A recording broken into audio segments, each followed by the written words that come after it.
Union sacrée, elle est d'abord union sacrée parlementaire. Et ça, il y a chômeur.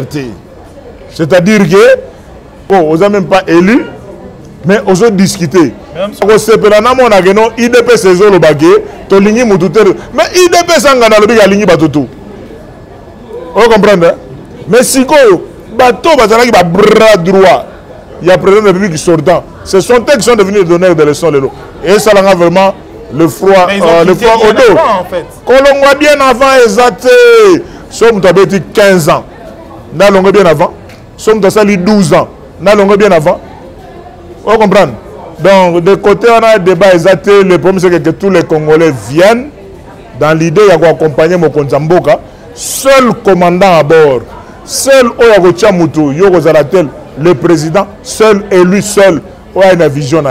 Bicho Zalane Bolba, Yabato Bassara 12 ans comme ministre président de la République sortant. Yabato Bassara 15 ans, une année, entre Ngana Bangona et la vraie et faux. Donc, il y a un faux débat. Ngana Zola Kindoki. On a vraiment Kindoki, on a Congolais. Le seul parti politique où il y a quota dans le solo, na COP à 18 ans. Il y a le président Joseph Kabila, y compris 2 ans ou bien 3 ans. Il y a M. Laurent Désiré Kabila. Le seul parti politique s'appelle IDPS. Tout au ma solo. Sauf IDPS, n'a solo. Donc la IDPS a côté dans ma solo. Alors Bibino Touboya. Parce qu'il y a des voyages, mais pendant 15 ans, tu as eu un placement. Pendant 12 ans, tu as eu l'union sacrée. Parce que je vous ai déjà dit que l'union sacrée, c'est la majorité parlementaire. Yo, aux années, attaque au député à Bouchon, aux années été, aux autres, l'union sacrée, au Lomandé. Il y a un sénateur élu, Moutouya. Donc, sénateur élu sur la liste PPRD, et je soutiens la vision du chef de l'État dans l'union sacrée. Vous comprenez? Il y a MLC, il y a ensemble,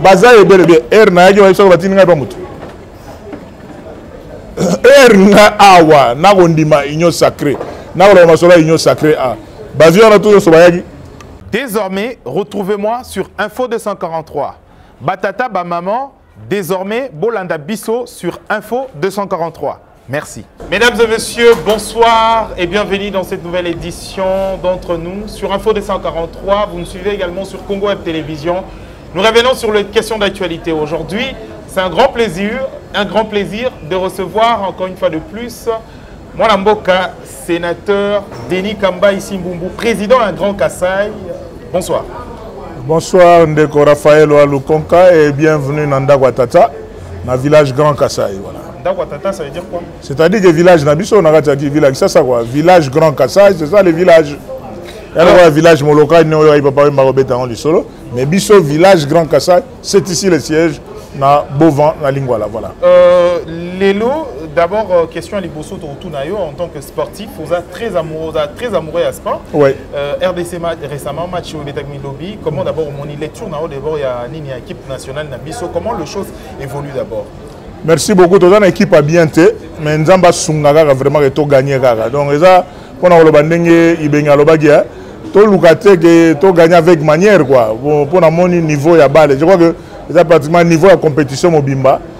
Par rapport à la compétition de la période Moussou, moi, c'est Ali, mais ma bolongo a tout gagné. Voilà. Alors, autre chose à présent, vous êtes également politicien, vous avez la casquette ébélée. Ouais. Politicien, sportif, tout ça.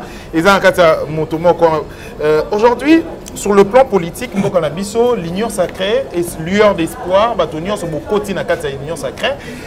Mais aujourd'hui, l'union sacrée, aujourd'hui, comment vous voyez, moi, l'union sacrée aujourd'hui, avec toute la turbulence, mais je vois que je solo, et ça, concept même, il y a l'union sacrée. Mokonzi Mboka lobby plusieurs fois. Mais le la mentalité depuis plus de 60 ans. Depuis plus de 60 ans d'indépendance, la mentalité oyo, comprendre que les choses évoluent. Mais pour nous, l'union sacrée a vision Mokonzi Mboka, et a parti politique, et a regroupement politique, Yango pour nous, l'Union sacrée est en marche, quoi. Voilà. Mais l'Union sacrée est en marche. De l'autre côté, c'est vrai, ils ont renforcé le président de la République, comme la vision, mais ils ne veulent pas FCC continuer. Jean-Pierre et Bemba, Moïse Katumbi, tourner la porte, clairement, ils ne veulent plus battre FCC. Entre autres, vous aussi, vous avez travaillé comme battre FCC aujourd'hui. Ça vous dérange?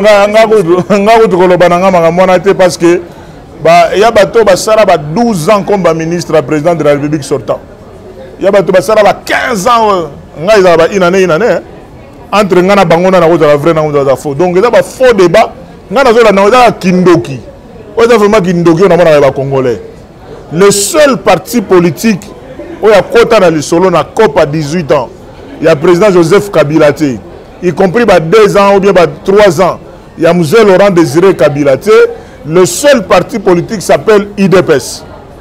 On a bêté déjà mon solo plusieurs fois. On a compris que donneur de leçons, on a donné de leçons belé.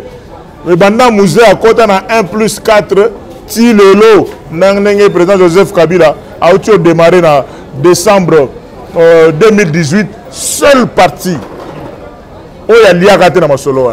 Ça s'appelle IDPS. Mais IDPS. C'est là, Raphaël. IDPS est le bagé. Mais IDPS est le batutu. Vous comprenez?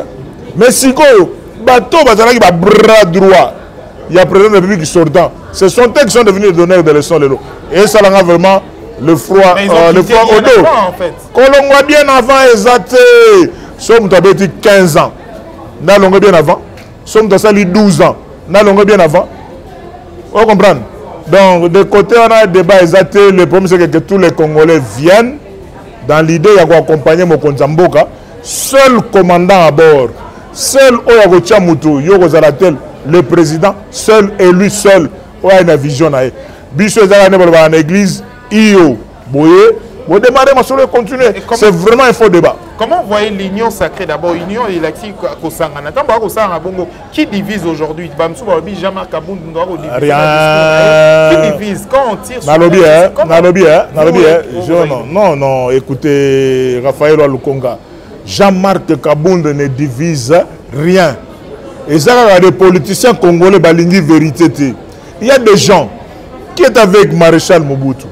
Il y a des gens qui étaient avec Mouzé Laurent Désiré Kabila. Il y a des gens qui étaient avec Joseph Kabila. Et il y a des gens qui veulent faire croire aujourd'hui que non, on a Satan, ils sont bon.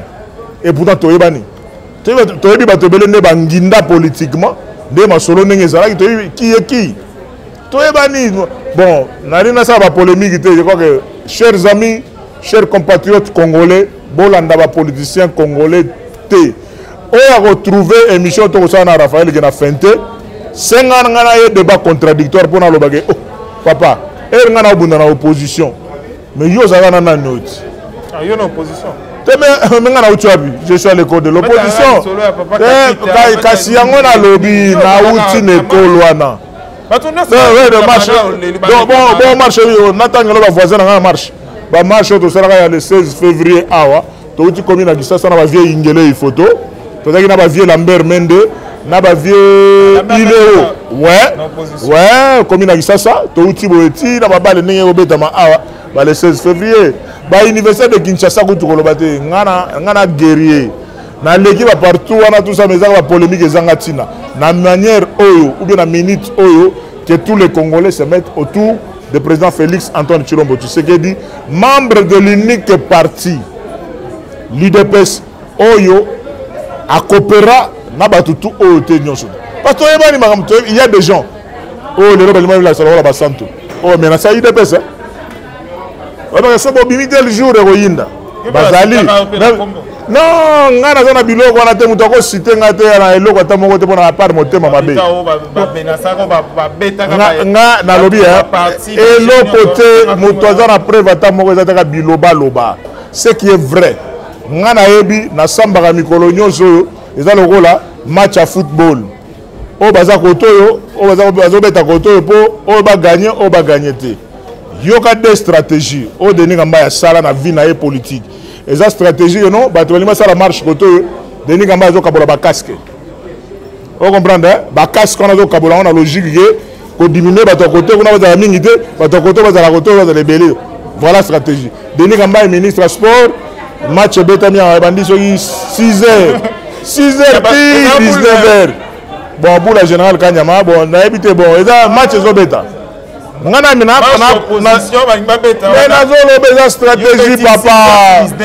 Est-ce que au bonimut? Est-ce que aujourd'hui c'est mut? Et on a une stratégie comment on peut empêcher ça et ça stratégiquement? Ngana stratégie. Nazo ebisayo na minute oyo. Nazo lo banayo Raphaël que vous comprendre que okoya a na village Grand Kassai. Olibi olingo betsa ndule. Okuta répétition ready à miss. Obeta musique ndé. Non na pété. Sans problème au solo là. Non quand je dis les choses, le même discours que je tiens aujourd'hui, n'a qu'à tenir en lobby après lobby tant n'enga yesu n'enga goya. Ba politicien au bazo wela na makambo ba union sacrée, bango tout na ba 21 ans, na ba 18 ans, na ba 32 ans ya maréchal, bango tout bazalaka. Muto ko pesa moninga leçon azate. L'IDPS ou président de la République ou président Jean-Marc Kaboun n'enga beta ili solo. Peut-être pour les solo dans les réseaux sociaux. Mais nous avons un président Jean-Marc Kabounda. Mais le FCC, dans le FCC, il y a la gestion de l'Assemblée nationale, tout le dans la moto et l'Assemblée nationale. Est-ce que ce n'est pas une continuité? Si ce n'est pas mon thème, il faut appeler Bouzoba. Vous comprenez? Il faut appeler Bouzoba. Bino na bango bino, vous avez moko. En quoi il y a différent? Vous comprenez? Toyebani, je te dis clairement, ni t'étais l'appui. Il y a un master Moussous dans l'Assemblée nationale. Baliaou, Bagi, Gimafuta, Bavé Charles Lokoto. Ni t'étais l'appui na bango. Mais le bureau m'a boundé quoi était. Est-ce que vous bien? Mais je te dis, ils sont plus de 160. Mais pourquoi ils sont pas la majorité? Le président est à la recherche d'une majorité de gestion. Azam à la recherche d'un chômeur à la demande d'emploi. Vous comprenez? Non, le président de la République a dans la vision. Non, n'a provoqué.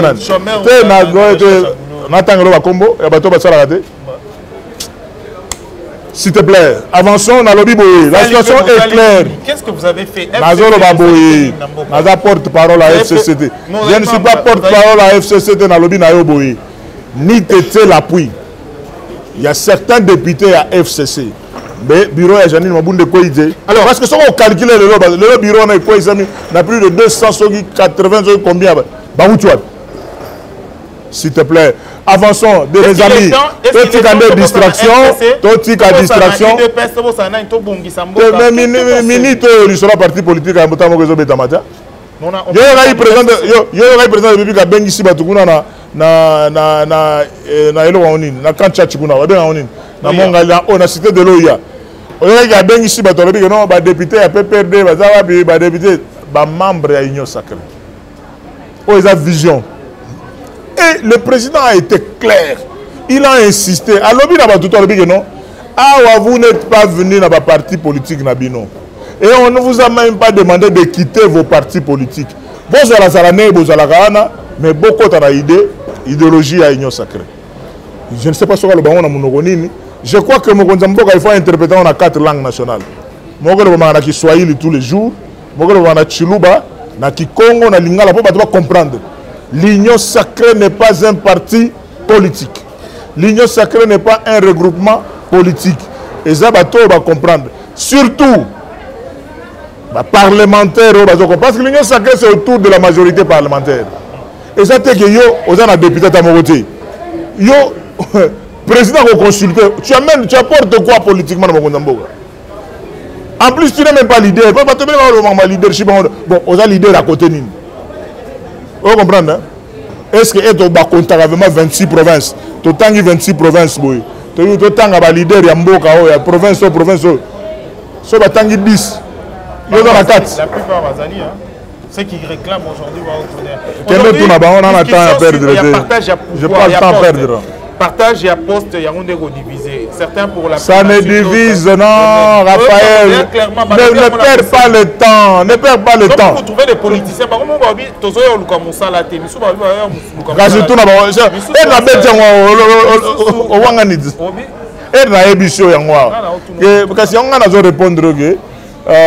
vérité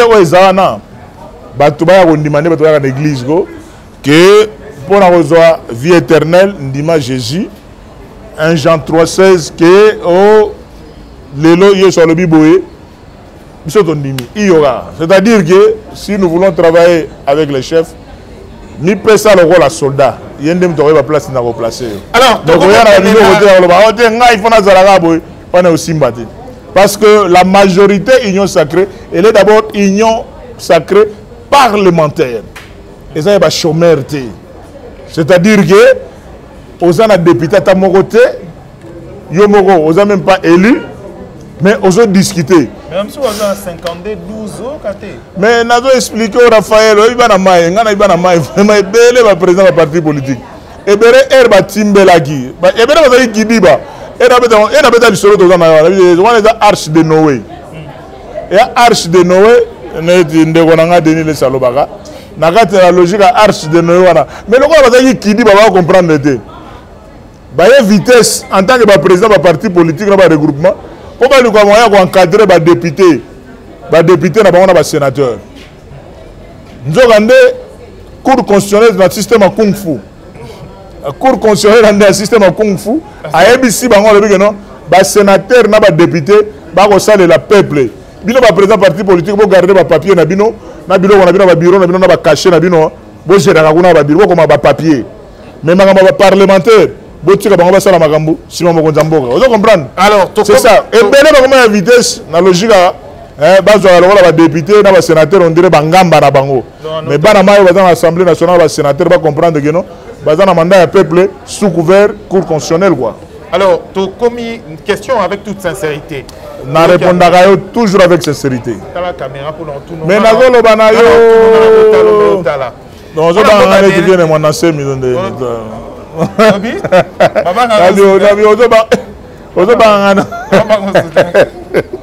Alors, Raphaël, il est Lélo, Balobi, on a place publique, que FC Sobakei, na Union Sacrée, et Joseph Kabila Moutatindi Bango. Est-ce que vous pouvez batinda qui est un sénateur à vie ou na Union Sacrée? Donc, je suis vraiment âge, je suis porte-parole à Vie Lambert. Mais quand on tourne à Vie Lambert, je suis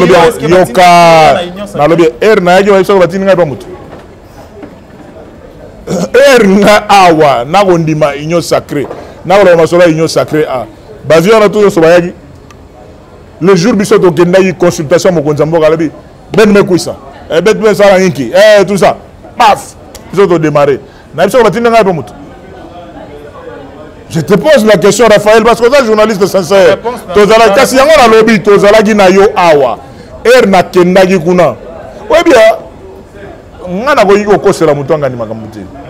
je sais que le président de la République, Joseph Kabila Kabange, président sortant, ça fait plus de 2 ans.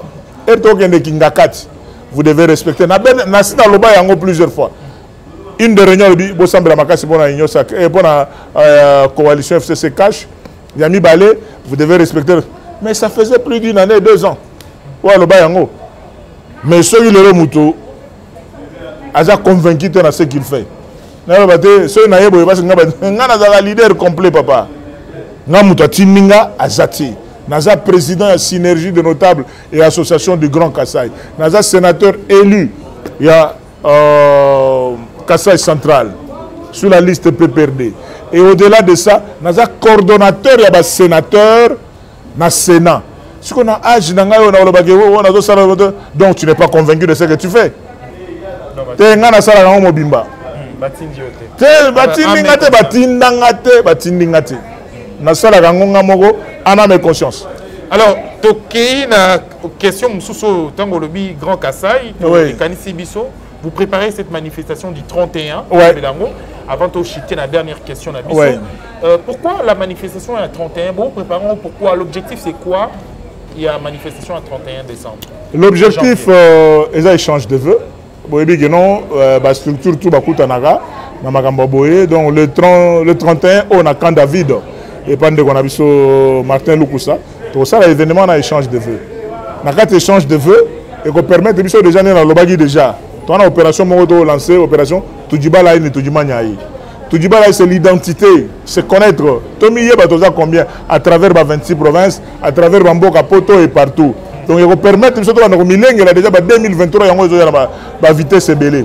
Nazo vendre ça le 31 janvier avant na kende na Congo central na kende Mwanda ndena rozonga na Grand Bandundu. Donc il y a combien implantation à Masolo au-delà de ça, tu as lancé ma carte de membre dans la fiche d'adhésion parce qu'on a mis le bâtiment aux membres de la structure, mais on a la carte, on a la structure. Voilà les quelques événements vraiment Raphaël, on a le plaisir que aux Alahana et sur possibilité d'aller payer non au bête on a un live en direct quoi.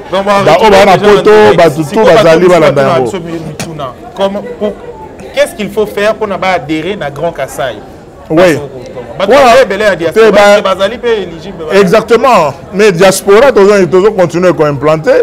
Toujours continuer à implanter peut-être na Belgique, na Bruxelles.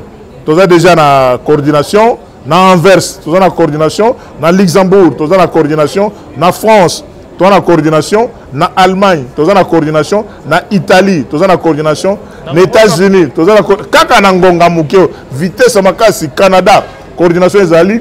Na Australie, en Afrique du Sud, donc Djobour, Soweto, tout ça, na Suisse, tout ça na coordination, na Suède, na Norvège, je sais pas où il Ngongo.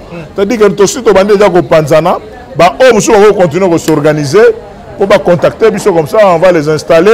En attendant, tout ça, le déplacement pour nous. Merci. Alors, qu'est-ce qu'il faut pour adhérer? Tout ça, site Mobimba Sinagec, synergie de notables et associations de Grand Kassai, site Zali, à travers le pays autotangi, le président Bazali, Bissomoro A, Nagisasa, autre village Grand Kassai, espace culturel Grand Kassai, na Beauvant. Ne place siège na biso ezali batoko kutana sans problème. To comme na souka édition na biso mona moka Denis Kambayi Simbumbu azali sénateur, azali également président national il y a synergie à notable et à Grand Kassai, azali association à Batonio so bazali l'espace il y a Kassai. Donc bango wana bazali bongo invité to bakoki ko sangana bongo ensemble pour repenser bakuna pour le bara politique to azali ko le bara Kassai en fait. Association tout est bien la politique. Biso peut tous la politique, mais la politique on est dans la logique peut non et qu'est-ce fait l'homme pour le développement espace Grand Kassai et Zandengeni. Tout ça vraiment à politique. Mais le groupe de pression, moi l'issue ya kotala intérêt à développement espace Grand Kassai et Zandengeni peut nzambe pas sungi par hasard l'esprit a bien. Que le président de la République a ressorti ça espace là. To sengi te que to flatter président do. Il n'a jamais demandé à Dieu pour abota mana espace là. Donc là yo zala fier que soki mokileza ko bandela wa lu konka bota ma lu sous-fils espace Grand Kassai fierté nangande zala wana. Alors question le konka Denis Kambayi. Oui.